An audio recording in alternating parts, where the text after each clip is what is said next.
Bienvenidos, soy Valentina Félix y esto es un reportaje especial sobre el trayecto macroeconómico del Ecuador contemporáneo.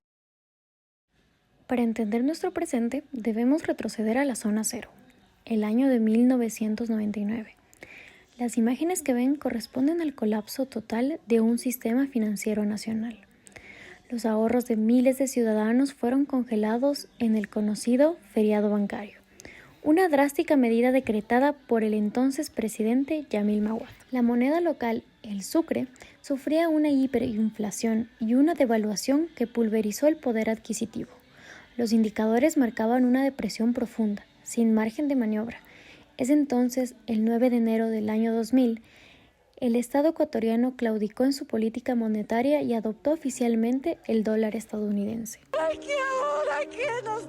Inició uno de los experimentos económicos más drásticos de la región. Nuestra investigación nos lleva a la fase 1, la era de la estabilización, comprendida entre el año 2000 y el 2006, periodo que incluye el gobierno de Lucio Gutiérrez. La imposición del dólar logró su objetivo primario: frenar la hiperinflación en seco y forzar una disciplina fiscal inédita en el país. Sin embargo, el costo social de esta lenta recuperación fue implacable. Ante la falta de plazas de trabajo, el país experimentó un éxodo sin precedentes hacia Norteamérica y Europa. Las cifras oficiales revelan una ironía económica. Fueron estos mismos migrantes quienes sostuvieron al país. Las remesas enviadas desde el exterior se inyectaron directamente en la economía local, convirtiéndose en el salvavidas que reactivó el consumo interno y sentó las bases para la siguiente etapa. El panorama cambió radicalmente al entrar a la fase 2, el auge desde el 2007 hasta el 2014. Pero, ¿cómo es que el país se llenó de dinero de la noche a la mañana? Pues la respuesta no estaba en Ecuador, sino en el tablero global. El voraz apetito de las potencias emergentes como China e India por materias primas, sumando tensiones geopolíticas en Medio Oriente, catapultó la demanda energética. El precio del barril de petróleo rompió la barrera de los $100. Fue una inyección de liquidez sin precedentes en la historia nacional. El gobierno de turno, bajo la presidencia de Rafael Correa, canalizó esta riqueza hacia una estrategia de expansión agresiva impulsada por el Estado. Se apuntó a dos frentes principales. El primero, el crecimiento desmesurado de la burocracia. Se multiplicaron los ministerios y las nóminas públicas. Si bien esto redujo el desempleo artificialmente al 4%, la teoría macroeconómica es clara: engordar el tamaño del Estado no garantiza la estabilidad a largo plazo. El gasto corriente y el crecimiento de la burocracia no generan valor económico ni riqueza real, simplemente la redistribuyen creando una dependencia insostenible. Y el segundo frente fueron las denominadas megaobras de infraestructura pública.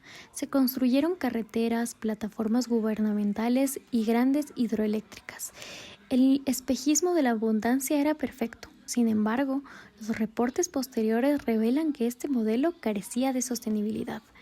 Hoy sabemos que muchas de estas obras no contemplaban presupuestos de mantenimiento, otras nunca llegaron a operar a la capacidad prometida y algunas quedaron como infraestructuras paralizadas o bajo investigaciones por sobreprecios. La fragilidad de este modelo de gasto excesivo estalló en la fase 3, el fin de la abundancia, entre el 2015 y el 2019.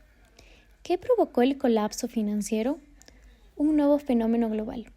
Estados Unidos revolucionó su industria energética con la tecnología del fracking, inundando el mundo con su propio petróleo.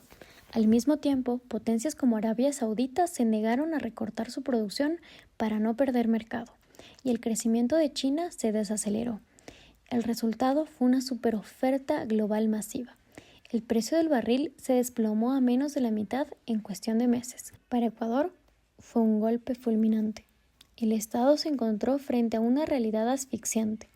Tenía un aparato burocrático gigante e insostenible, obras públicas costosas que mantener, y sus ingresos se habían esfumado. A este choque externo se sumó la tragedia, el devastador terremoto de Manabí en 2016, un desastre natural que demandó miles de millones en construcción. El país entró en una franca recesión. La obra pública se paralizó abruptamente. Los reportes del INEC evidenciaron una contracción severa. Al no haber fondos públicos, el empleo formal cayó en picada. Miles de ciudadanos fueron expulsados a las calles y la informalidad se disparó. Al no haber liquidez, el consumo comercial colapsó. Desesperados por cubrir un déficit fiscal inmanejable, los gobiernos recurrieron a medidas extremas: preventas petroleras, créditos atados a China con altos intereses y una agresiva emisión de bonos. En 2019, ahogados en deudas, el gobierno de Lenín Moreno intentó aplicar políticas de austeridad recomendadas por el FMI. La decisión de retirar el histórico subsidio a los combustibles fue la chispa que encendió el polvorín social, detonando un estallido de violencia y paralizaciones en octubre de ese año. Esa inestabilidad fue solo el preludio de lo que los expertos denominan la tormenta perfecta. Nos adentramos en la fase 4, la triple crisis. Desde 2020 hasta nuestro presente, el año 2020 trajo consigo la pandemia del COVID-19. El confinamiento forzado paralizó la economía y generó una crisis profunda con una contracción histórica del PIB del casi 8%. Tras un efímero rebote estadístico en 2021, ya en el gobierno de Guillermo Lasso, el país entró en un severo estancamiento. Hoy, más del 50% de la población económicamente activa sobrevive en el subempleo. A esta contracción se sumaron dos factores críticos recientes: la declaratoria de un conflicto armado interno frente al crimen organizado transnacional y una severa crisis de suministro eléctrico. Ante la urgencia de financiar la seguridad del Estado, la administración de Daniel Noboa incrementó el IVA al 15% en 2024, una medida que ha restringido aún más la capacidad adquisitiva de los hogares. En conclusión, el registro macroeconómico de estos 25 años nos muestran a un país pendular.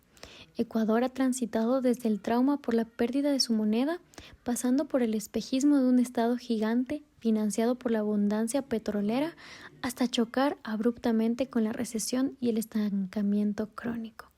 Las cifras nos enseñan que la contracción y la expansión son parte natural de la economía. La verdadera falla estructural, sin embargo, radica en un modelo que priorizó el crecimiento desmedido del sector público por encima del fomento a la producción privada, dejando al país sin ahorros ni defensas. El gran desafío actual ya no es administrar la riqueza en tiempos de auge, sino lograr una economía que genere valor real a largo plazo, capaz de brindar a sus ciudadanos durante las inevitables épocas de escasez. Muchas gracias.